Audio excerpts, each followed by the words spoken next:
Menée par les islamistes du groupe Hayat Tahrir al-Sham, la coalition rebelle continue sa percée vers le sud, jusqu'aux portes de Hama, dans le centre du pays.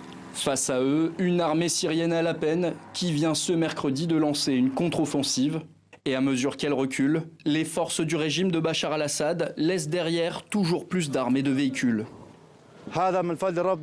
Tout ce butin vient de la grâce de Dieu. C'est un vrai butin militaire. Dieu merci.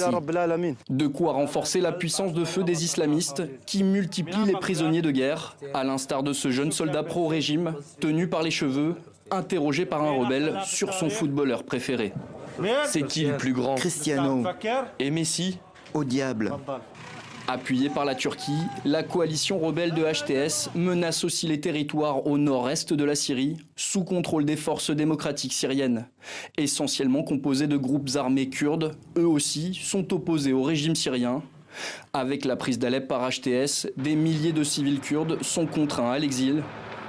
Cette vidéo publiée sur les réseaux sociaux montrerait un A-10 Warthog américain fournir un appui aérien rapproché aux combattants kurdes.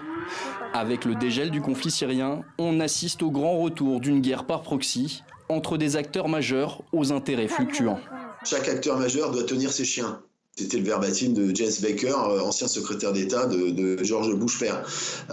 En l'occurrence, justement, c'est compliqué aussi pour les parrains, parce qu'il y a une marge de manœuvre de facto de leur proxy. La pression, elle visait spécifiquement les forces de Bachar el-Assad, mais la question est posée justement avec tout simplement avec les impératifs stratégiques turcs de savoir ce qui va advenir, s'il va y avoir une confrontation directe, ouverte entre HTS et ses alliés et puis les forces kurdes.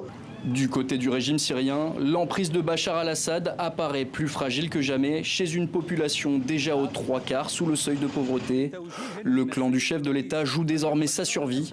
Selon des experts, sans engagement majeur de la part de ses alliés russes et iraniens, il sera impossible pour le régime de reprendre le territoire qu'il continue pour l'heure de perdre face à la coalition rebelle.